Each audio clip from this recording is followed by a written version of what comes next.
ঘরের মধ্যে ছবি রাখা সেটা কত বড় অপরাধ। হাদিস শরীফের মধ্যে আসছে, আল্লাহর রাসূল বলেছেন, রহমতের ফেরেশতারা সেই ঘরের মধ্যে প্রবেশ করে না যেই ঘরের মধ্যে ছবি লটকানো থাকে। এই বঙ্গবন্ধু এবং শেখ হাসিনা দুইটা ছবি প্রত্যেকটা শিক্ষা প্রতিষ্ঠানের বাধ্যতামূলকভাবে ঝুলিয়ে রাখতে হয়েছে। রহমত কোত্থেকে আসবে প্রতিষ্ঠানে, রহমত কোথায় আমরা পাবো? এই দুইটা ছবি দীর্ঘদিন থেকে এত বছর ধরে ঝুলিয়ে রাখতে হয়েছে।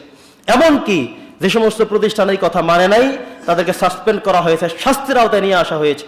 আর যেই দিন কেবলমাত্র পালিয়ে গিয়েছে, এখনো কোনো কিছু আসেই নাই, হয়ও নাই, তাৎক্ষণিকভাবে দেখলাম সকল শিক্ষা প্রতিষ্ঠান থেকে তারা সেগুলো ফেলে দিয়েছে। এমনকি আমি নিজে দেখেছি সেনাবাহিনীর অফিসাররাও তাদের অফিস থেকে সেগুলো নিয়ে একেবারে তাদের কত জিদ কত রাগ তারা আসার মেরে ফেলে দিয়ে তাদের সেই রাগকে তারা নিয়ন্ত্রণ করেছে।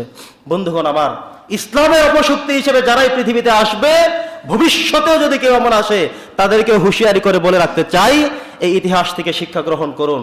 শেখ হাসিনার উচিত ছিল এরশাদ সরকার থেকে কিংবা এমন জালেম সরকার থেকে তাদেরকে শিক্ষা নেওয়ার প্রয়োজন ছিল, সেভাবে দরকার ছিল, কিন্তু শিক্ষা নেয়নি। আজকে ইতিহাসের করুণ পরিণত হয়েছে। ইতিহাসের পাতা এখন থাকবে, স্বৈরাচারীর সংজ্ঞা হবে এখন নতুন করে।